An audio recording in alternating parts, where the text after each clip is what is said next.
नमस्कार दोस्तों, एक बार फिर से स्वागत है आपका बाजार की बड़ी खबरों के साथ। आरबीआई के रेपो रेट वाले फैसले पर क्या बोले एचडीएफसी के chairman Deepak Parekh.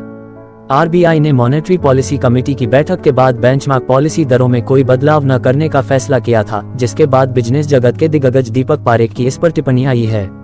HDFC limited housing development finance corporation के चेयरमैन दीपक पारेख ने शनिवार को कहा कि हम खुशकिस्मत हैं कि आखिरकार इंटरेस्ट रेट साइकिल पर आरबीआई ने फिलहाल रोक लगा दी है।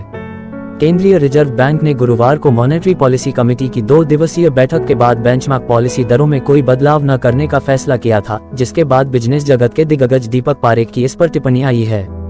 आरबीआई के फैसले ने सबको चौंकाया। आरबीआई ने अपने इस फैसले से सबको चौंका दिया था। लगातार 11 महीनों से हो रही बढ़ोतरी से रेपो रेट में अब तक 250 बेसिस पॉइंट की बढ़ोतरी हो गई है।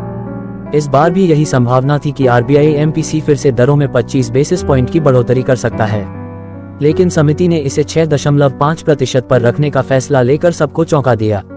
फिर से बढ़ सकती हैं दरें। आरबीआई गवर्नर शक्तिकांत दास ने एक प्रेस कॉन्फ्रेंस में आगाह किया कि ब्याज दरों में जो पॉज लिया गया है, उसका मतलब ये नहीं है कि यहाँ से रेट अब स्थिर ही रहेंगे या फिर कटौती शुरू हो जाएगी।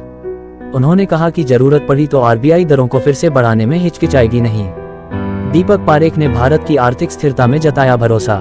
एचडीएफसी के चेयरमैन ने SP Jain institute of management and research के एक मैनेजमेंट प्रोग्राम में बोलते हुए ग्लोबल इकोनॉमी में अस्थिरता के संदर्भ में इस बात की सराहना की भारत में ब्याज दरों में बढ़ोतरी को थामने का फैसला किया गया है। उन्होंने कहा कि भारत वैश्विक झटकों से बचा हुआ नहीं है, लेकिन कुछ बड़ी अर्थव्यवस्थाओं के उलट भी ज्यादा दृढ़ता दिखाई है। उन्होंने कहा कि भारत के पास मजबूती के कई पहलू हैं: राजनीतिक स्थिरता, वैक्सीन सुरक्षा, खाद्य सुरक्षा और मजबूत उपभोग आधारित अर्थव्यवस्था। इसके अलावा हमने डिजिटल इनिशिएटिव्स में भी अहम उन्नति देखी है और फाइनेंशियल सेक्टर के लिए हमारे पास जबरदस्त नियामक तंत्र है। उन्होंने अपनी स्पीच के अंत में कहा कि भारत में अभी एक युवा होना बहुत ही उत्साहजनक बात है, क्योंकि हम लगातार एंटरप्रेन्योरशिप के मौके बनते देख रहे हैं। एचडीएफसी के चेयरमैन दीपक पारेख ने कहा कि वैश्विक प्रतिकूलताओं की वजह से भारत की इकोनॉमिक ग्रोथ रेट के सुस्त पड़ने की आशंका होने के बावजूद देश दूसरी बड़ी अर्थव्यवस्थाओं की तुलना में कहीं अधिक जुझारू है। दीपक पारेख ने कहा कि वैश्विक प्रतिकूलताओं की वजह से भारत की इकोनॉमिक ग्रोथ रेट के सुस्त पड़ने की आशंका होने के बावजूद देश दूसरी बड़ी अर्थव्यवस्थाओं की तुलना में कहीं अधिक जुझारू है। पारेख ने एसपीजेआईएमआर के centre for family business and entrepreneurship समारोह को संबोधित करते हुए कहा कि भारत वैश्विक आघातों के असर से मुक्त नहीं है, लेकिन दूसरी बड़ी अर्थव्यवस्थाओं की तुलना में इसने कहीं अधिक जुझारूपन दिखाया है।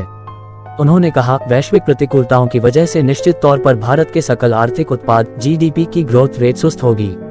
इसके साथ ही उन्होंने कहा कि राजनीतिक स्थिरता, टीका सुरक्षा, खाद्य सुरक्षा, घरेलू खपत पर आधारित सशक्त अर्थव्यवस्था, डिजिटलीकरण के लिए उठाए गए कदम और वित्तीय क्षेत्र के लिए एक मजबूत नियामकीय प्रणाली के रूप में भारत के पास पर्याप्त अनुकूलताएं हैं। तो आज के लिए इतना ही, मिलते हैं अगली वीडियो में। बने रहिए हमारे साथ। जय हिंद, जय भारत।